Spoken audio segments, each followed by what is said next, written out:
Hello champion. So basically आजच्या व्हिडिओमध्ये आपण खूप इम्पॉर्टंट पॉईंट डिस्कस करणार आहोत. JEE 2026 चे जे फर्स्ट अटेम्प्टचे ऍडमिट कार्ड आहेत हे ऑलरेडी रिलीज झालेले आहेत.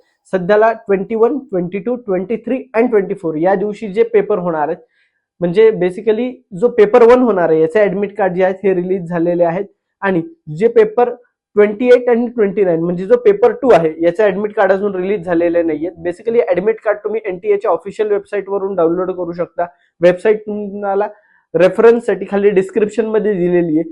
जर तुम्हाला काही प्रॉब्लेम आला तर त्यासाठी एनरोल इंडियाचा जो ऑफिशियल नंबर आहे हा पण खाली डिस्क्रिप्शन मध्ये दिलेला आहे. तुम्हाला काही इश्यू आल्यास तुम्ही आम्हाला कॉल करू शकता, मेसेज करू शकता. Will definitely help you.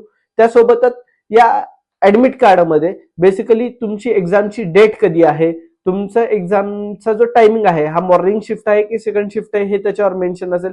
त्यासोबत तुमचं एक्झामचं जे सेंटर आहे हे पण त्यावर मेन्शन असेल. आणि हो, एक महत्वाची टिप, जे फोटो तुम्ही बेसिकली ऍडमिट कार्ड बनवताना दिले होते किंवा फॉर्म भरताना अटॅच केले होते तेच फोटो तुम्ही JEE च्या एक्झामला सोबत घेऊन जाल, जेणेकरून तुम्हाला ऐन वेळेवर कोणता प्रॉब्लेम येणार नाही. Best of luck for your JEE exam. Stay tune with enrol engineers.